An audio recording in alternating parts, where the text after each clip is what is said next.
All right. Hey, everybody. Welcome to another episode of MasterClass. I am your host, Trevor Burnett, and I'm the VP of Marketing here at Partner. Well, I'm saying here, I'm in my basement. I'm not at any HQ. So at Partner, I'm the head of marketing. And today, have a couple of great guests. So first, I have Rachael Travis. She is the director of the global partner programs at Smartsheet. And Smartsheet is a longtime customer of Partner for several years, I should say. And I also have Michelle Morgan with me, and she is the director of partnerships at Tier 1. And they are here. Let me see if I can actually bring them. Hey, welcome, guys. I actually bring you in here. So, yeah. So, Michelle, she's been a longtime partner of ours, and through the recent acquisition, is now with Tier 1 Performance, and they do a lot of our implementations at Partner. So, welcome to you both. Thank you. All right. So, Yeah, of course. So, in today's episode, we want to talk about going from a tech sprawl to partner success. And it may seem a little self-explanatory, but Michelle, you want to talk through a little bit what we exactly mean by tech sprawl? Yeah, totally.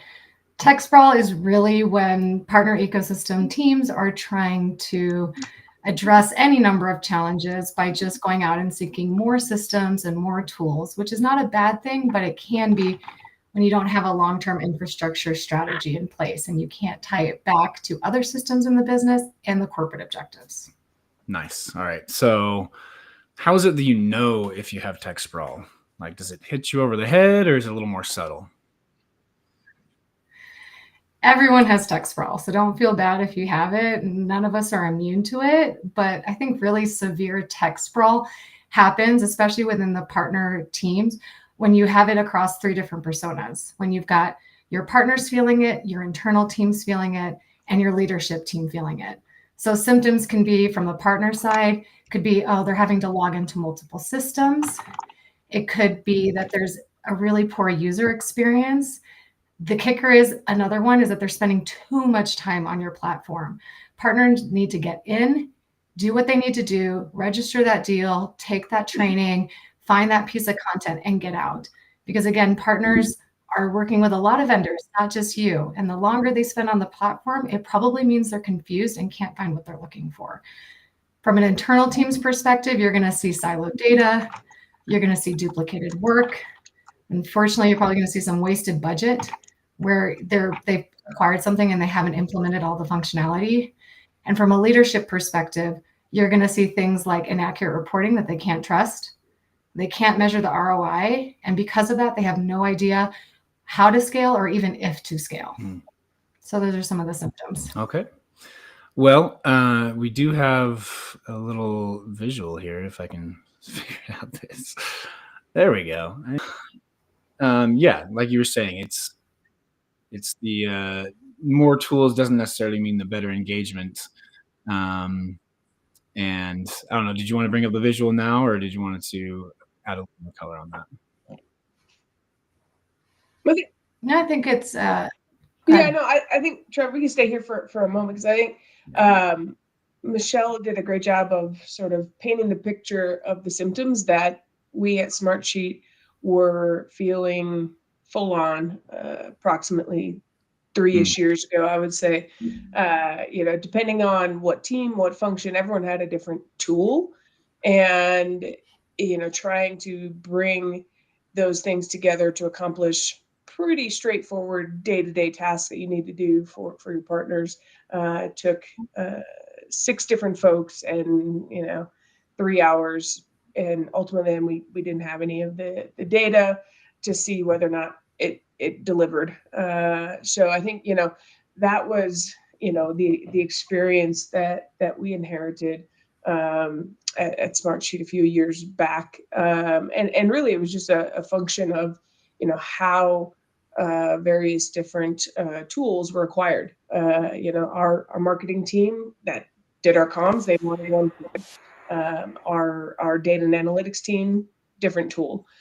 So it was less a, a conscious decision, I think, and it was much more just people bought point solutions to meet their need, and nobody was thinking about, what this meant or how this impacted, the other teams that are using it or potentially need to use it, and how our partners thus experience it. So. Got it. Yeah, and you have such a great story, Rachel, and that's why I love having you on here. Before I hand it over to you for diving deeper into that, I just one more question for Michelle. So as you were saying with the tech sprawl, if you have so many tools and they're purpose built for specific partner functions, why does having more tools in the tech stack hurt rather than help that partner engagement? Well, I think to Rachel's point, it's not that we're telling you guys consolidate everything, one tool, one ring to rule them all type deal. What we're saying is that, to Rachel's point, it was point solutions. It happens when, implementation is coming from various parts. And the problem with that is that you have to put on your partner hat. Again, your partners aren't just partnering with you. They're partnering with, if you're lucky, 10 vendors, hundreds, thousands of vendors. And if you have so many tools, they're going to have to multiply that by all their vendors. And so vendor proliferation is a big problem. And you also don't want to have that fatigue of having to log into multiple systems and everything. So it's not necessarily that more tools doesn't equal better engagement. It's how those tools are working together that you need to have a better process around. So again, partner hat, we always like to look outside in versus inside out. Got it. And yeah, I like your perspective because you've done hundreds of implementations. I mean, you've worked with quite a few different companies. So yeah, you've seen a few things for sure. All right, so back to you, Rachel. So as you said 3.5 or so years ago, what as you kind of took on the project of consolidating or arranging this tools or tech sprawl that you had, what did success look like before you began, and how did you share that vision with the rest of the organization and get buy-in? I think that's something that a lot of companies struggle with, is getting that organizational buy-in. Yeah, I think actually if you go to the next visual, Trevor, it was really about, trying to get an understanding of, where all of our data and information exists. Going back to a point Michelle made earlier is, when your teams and your leaders don't trust the data and the information that's being presented to them, it makes decision-making, progress, et cetera, quite challenging. So it was really, twofold. It was about, well, let's make sure we have a true source of truth around all things partner and our partner data. And then just really trying to understand, okay, if we can get all of the data in one place, clean, accurate, reliable, then how do we optimize from there and create the partner experience ultimately that we wanted to create? So it's fast and easy for them to do what they need to do and get out. And so that's really what we focus on there, are those two things, and making sure that we went throughout the process, it wasn't, hey, marketing team, we're replacing, your tool, right? Or, hey, our internal learning and development team, hey, we're going to replace. No, it wasn't about that. It was trying to understand, okay, how can we bring the data together from the various different systems that you all use to make sure we have the information we need to make informed decisions, but then also, create that streamlined experience for our partners. Very cool.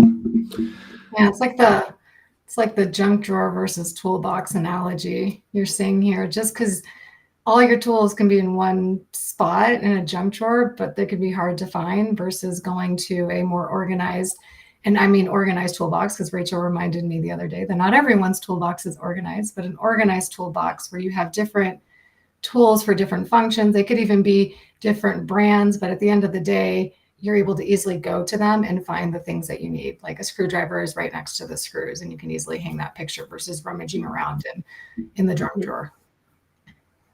Yeah. So you had the vision. Now, how exactly did you execute on that? Yeah, so I think it was an inventory, if you will, or a catalog of, what are all the different systems and tools that, we're leveraging either internally across the functions that support our partners, or, that our partners ultimately need to engage with us. So it was a pretty comprehensive inventory that we had to do and understand. And then it was assessing, okay, well, where do we still have gaps potentially? And then from there, it's like, okay, where do we want to go, and making sure that we understood, what gaps of those we wanted to plug versus what things we just wanted to integrate and make it a bit more streamlined and seamless. And so again, it was going from, okay, well, we use this tool today. Is this a functionality that exists natively in partner? And if so, what would it take to migrate from one to the other? And if not, can it seamlessly integrate, or can we SSO in? So we went from having several disparate systems to moving to, for example, we had Marketo for communications previously to partners, which required us to work with our marketing automation team, which had anywhere from a 2 to 4 week backlog, to then having news on demand via InPartner, where anyone from our programs team to our marketing team to our enablement functions are able to self-serve. And, it takes 5-10 minutes to be able to create an article, very easy. And then that data lives within InPartner, so we can see and self-serve for ourselves how many people opened this, how many people read it, how often, how many clicks, et cetera. So it just became a much more impactful tool, served the function, same function that we needed for that our marketing automation team was doing before. But now we can also serve and see all of the analytics, which before, again, data lives somewhere else. Submit a ticket, who knows if you'd ever get a response on that ticket and get the data, right? So again, it's all about bringing in the functions, but also bringing in the data, so you have the information that you need to run the business. Similarly, we had a separate Tableau system to do basically performance of our partners and measuring that. We brought all that in, all the data in to InPartner, so we can look at program compliance. We could do business planning. We used to do business planning in Smartsheet, Excel, Google Sheets, whatever. We brought it all into InPartner, and really it became much more impactful, because what's wrong with all those other systems, Google Sheets, Excel, even Smartsheet, the data wasn't live. So partner wanted to see, well, how much ARR have I done with you this year? And you'd have to go and manually update that. Bringing all of the data in to InPartner, that information is live. And so the partner account manager, the partner themselves, they can collaborate real time, see where they're at versus their business plan, see where they're at versus the program requirements. And again, it's all about the data and making it a seamless experience for our partners. But I'll take just note on there too, Rachel. You don't use InPartner's LMS. You're using Credly and SkillJar for that. Yep. So you're SSOing out. So you're still using InPartner as the place where they come into, and yet you're pointing them out to a system that was already being used, highly leveraged, highly adopted, and just leveraging that. So it's not about rip and replacing everything with InPartner. It's about where it makes sense from a data perspective. 100%. Yeah, and going forward, we're also looking at, Orchestration Studio has been an incredible step forward for us, enabling us to, integrate with more additional tools. So we're looking at Gainsight for our partners. That is where a lot of our customer satisfaction data lives. That's where our customer success function operates out of, and we're moving to a world where our partners will have access to all of that. And Orchestration Studio has made that a much closer reality. Good. I'm glad you mentioned that, because that's the tireless drum that I keep beating to everybody is, great. You can consolidate your tools as much as possible, but you're not going to be consolidating everything. You'll still have the LMS. You'll still have other systems. And so getting that data centralization, going beyond just the SSO, but actually having that data being pulled back into a central repository like the PRM, as you're using in this case, so that you can be not only have better reporting and not have blind spots there, but really be better prepared to add more and more AI elements to it. So start having AI on your analytics that won't have any blind spots, or being able to train agents and have them be smart and not have this big blind spot of, I don't know what training's happening by the partner, but being able to pull all that in. There's agents that can do cross-platform, but we'll focus on having it all in one place for the reporting at least. Yeah, that's super important. So, what were, let's see, some of the best practices I think that you wanted to mention here on the next slide. Let me get to that one here. There we go. So what were some of the lessons learned and things that you went through as you did that transformation? Yeah, sure. So, I think if it's not obvious already, the data is king. You got to make sure that, you know where all your data lives and try to get it consolidated, clean, and making sure that, it's live, right?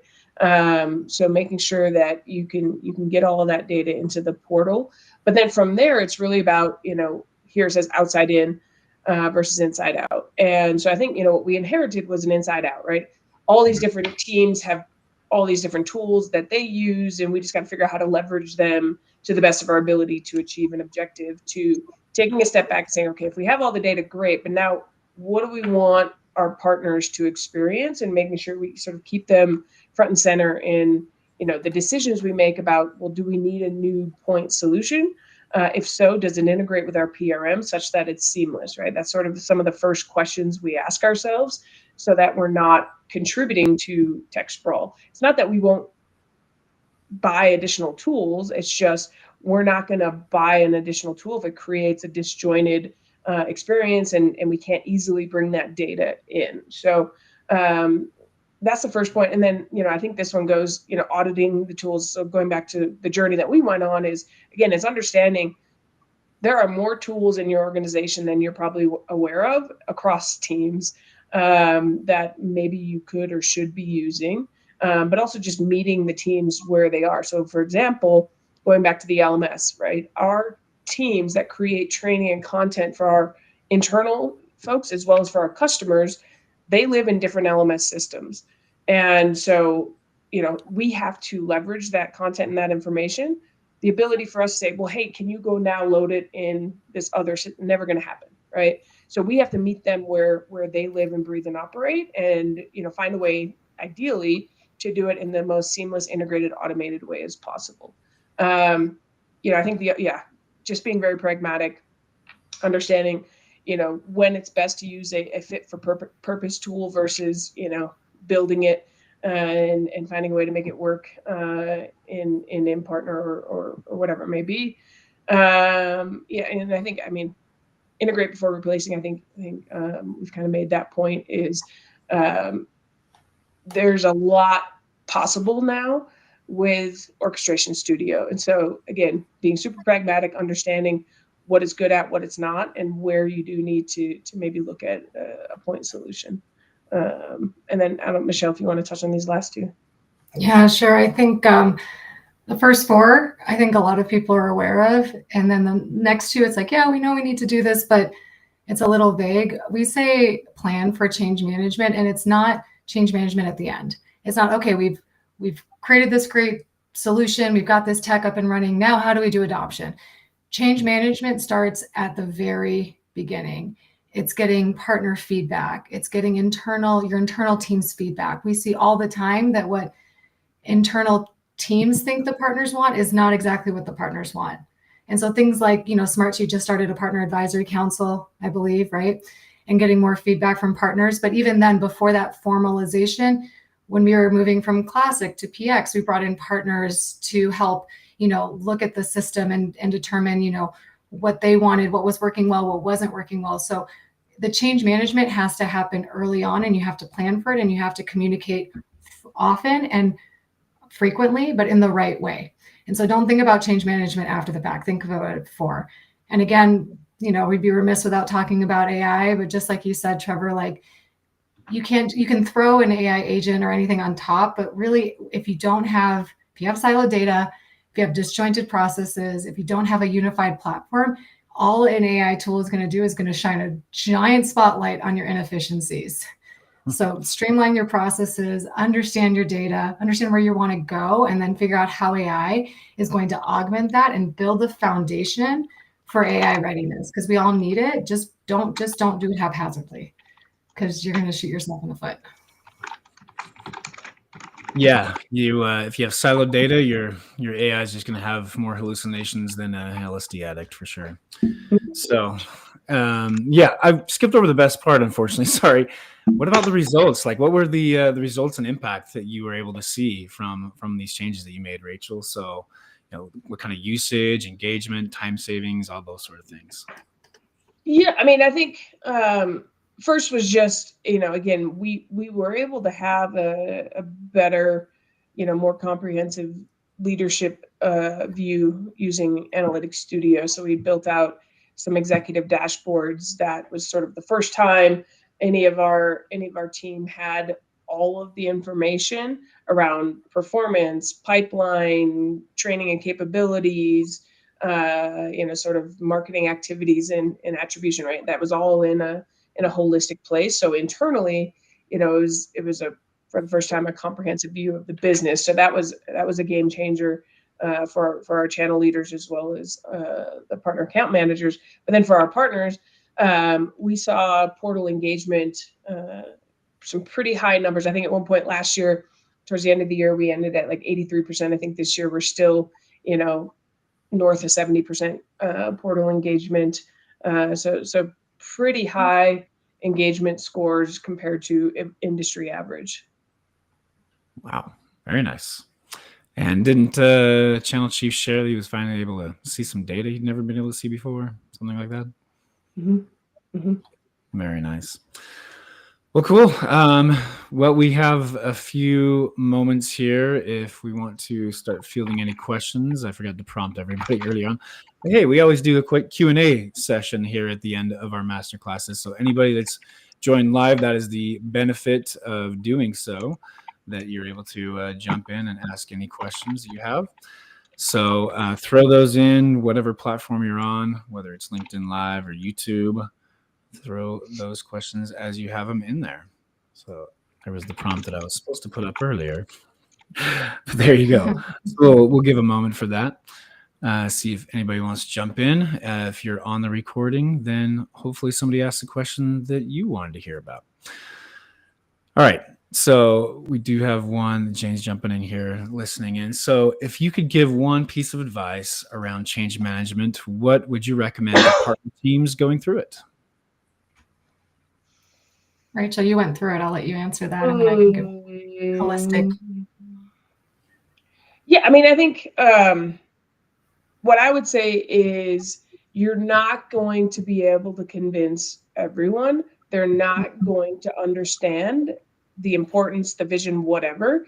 You just kind of have to start and then show them as you go.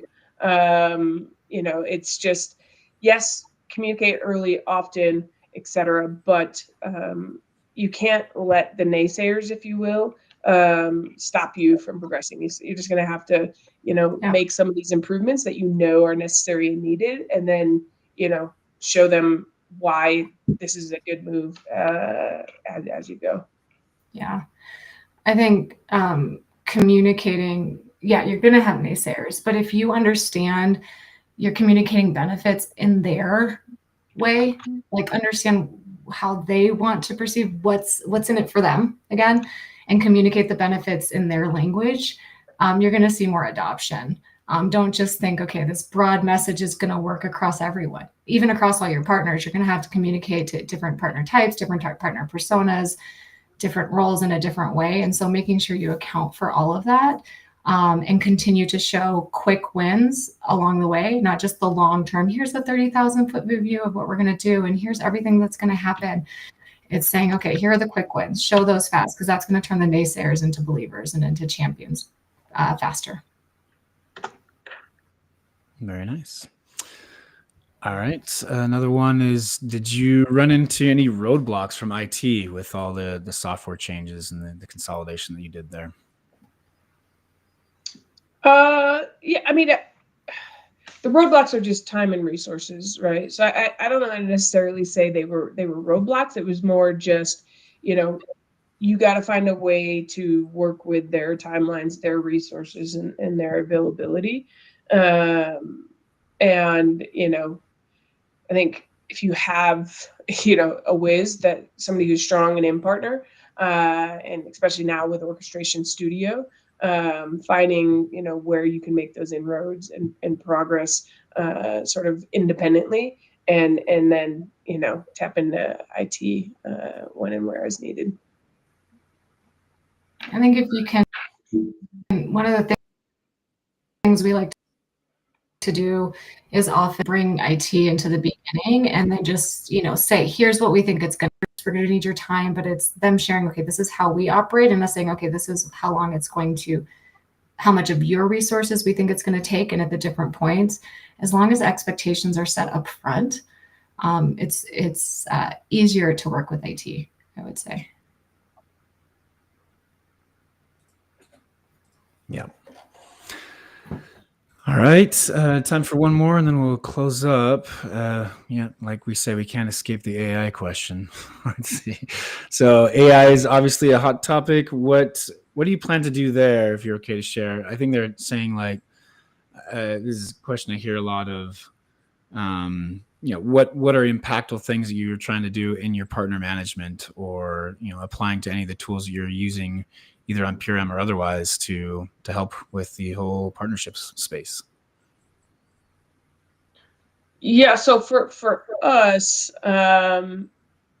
we have, much like I think many people, ticketing systems for various different support needs, enablement requests, etc. And as we grow and scale, I cannot grow and scale the resources that respond to those at the same rate at which we're going to grow and scale the volume of those tickets and requests. So that one's the first and most easy and obvious opportunity for AI for us, because our enablement requests are also now native to the portal. That data lives there. Again, kind of a theme here. So getting an AI agent bot trained up to help sort of triage those tickets and handle some of those easy ones, and point partners to the sources and the information that they need to address whatever the questions are. And then the other one is just sort of a helper bot to find whatever it is that you're trying to do. So a new user to the portal that's trying to find this or look for that or whatever, somebody that can quickly, or an agent that can quickly say, oh, here it is, go here, look here, etc. So those are the two sort of most near in use cases for us. But I don't know, Michelle, what are you seeing? Anything that's tedious work, like for example, those enablement requests for you require a lot of human effort. We're seeing stuff like building, how do we use AI to improve the MDF claim processing? I don't think there's anything more tedious than MDF claims processing. So using creating AI agents to be able to do that, with obviously some human oversight, because it's about money. So you need to have the human oversight for sure, but claims processing. And we're also saying, we've talked a lot about partners, but the internal adoption too. We're seeing a need for not just generic training, but when we set up portals for our customers, there are some very unique things, and not everyone is as lucky to have as many super users like Smartsheet has on their PRM admin. They have an amazing person if you ever want to talk to them. So helping them create like an AI agent so that they can ask questions on specifically how their system was built out. So if someone's on vacation or there's churn, we can help them understand why things were built a certain way.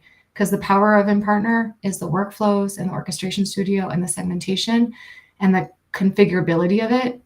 And oftentimes that gets lost in training and translation when you bring new people on. So those are two areas that we've worked on, and we're going to continue to work on more. Very cool. Yeah, I think like Rachel said, just getting information more easily to partners is a very common, high impact way to adopt that. Doing that RAG, or training it on all of your assets. So instead of, well, there's a nice asset search and it'll serve up an individual or whatever assets match your search, it can just kind of give that AI overview of here's the actual answer pulled from all the knowledge collectively. and not have to go through a document to find the answer. So very cool. All right. So, well, we'll close up here, but we have the contact information for each of you. If anybody wants to connect, discuss more, pick your brains even more than here. But Rachel, Michelle, really appreciate you guys joining us on MasterClass, and we'll talk to you guys next time. Thanks, Trevor. Thank you. Bye. Bye.